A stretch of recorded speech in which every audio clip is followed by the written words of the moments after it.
Ordinary couples versus Hollywood stars, where real strength shows.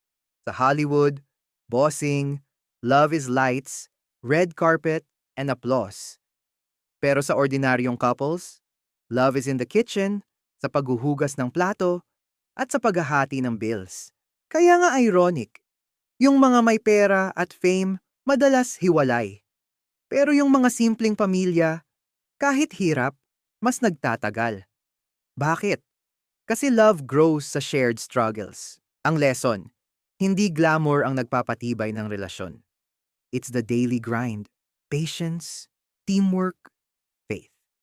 Kung sa Hollywood, love ends when the lights go out.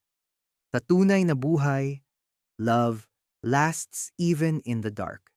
Next, beyond the light.